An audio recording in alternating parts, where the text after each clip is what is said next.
أنهى مجلس إدارة الإسماعيلي إعداد حزمة المطالب العاجلة ووضعها بين يدي اللواء نبيل حسب الله محافظ الإسماعيلية للتصديق عليها وتسليمها إلى جوهر نبيل وزير الشباب والرياضة لإيجاد الحل المناسب لها على أرض الواقع.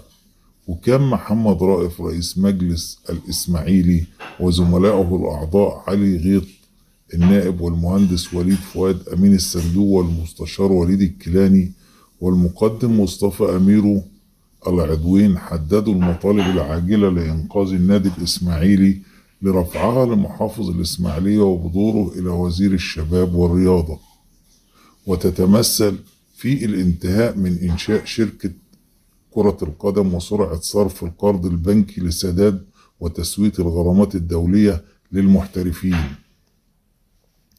للمحترفين السابقين الإيفواريين جان موريل ومحمد لامين كونيه والجزائري محمد بن خماسة والتونسي فراس شواط لفك حظر القيد فورا تمهيدا لشراء لاعبين جدد غير مقيدين في الأندية داخل أو خارج مصر.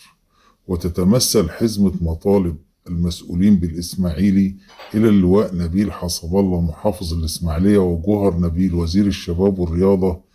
هي الإسراع في تشغيل المبنى الاجتماعي بأرض النخيل بكامل طاقته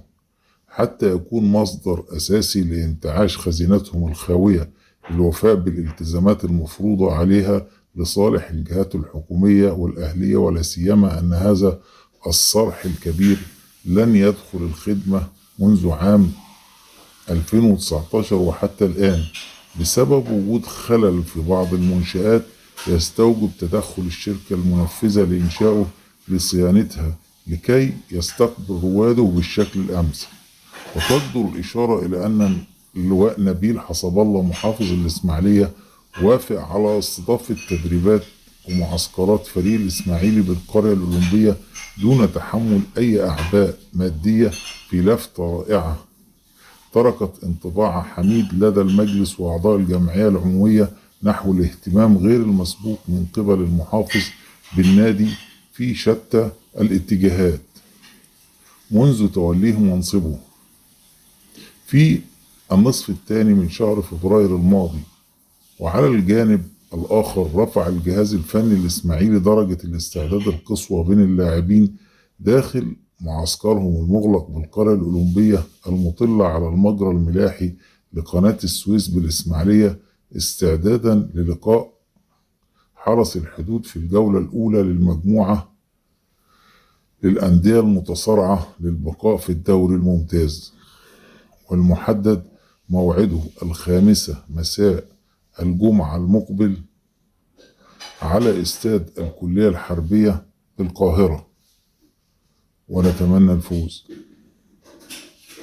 وكان خالد جلال المدير الفني الجديد للإسماعيلي ووائل كندي وأحمد فكر الصغير المدربين المساعدين وإسلام كاظم المدرب وخالد متولي مدرب حراس المرمى أشرفوا على اللقاء الودي للفريق الذي أقيم مساء أمس أمام الفيروز السيناوي بملعب القرية الأولمبية، وانتهى لصالح الدراويش ب5 أهداف دون رد، أحرزهم نادر فرج هدفين ومروان حمدي وعمر القط ومحمد نصر لكل منهم هدف. وشهد مشاركة أكبر عدد من اللاعبين الأساسيين في مقدمتهم الحارس أحمد عادل عبد المنعم ومحمد نصر وحسن منصور وعبد الله محمد ومحمد حسن وعمر القط وإبراهيم النجعاوي ومحمد عبد السميع ومحمد وجدي ومحمد سمير كنتة وعبد الرحمن الدح وإبراهيم عبد العال وإيريك تراوري ومروان حمدي والفلسطيني خالد النبريسي.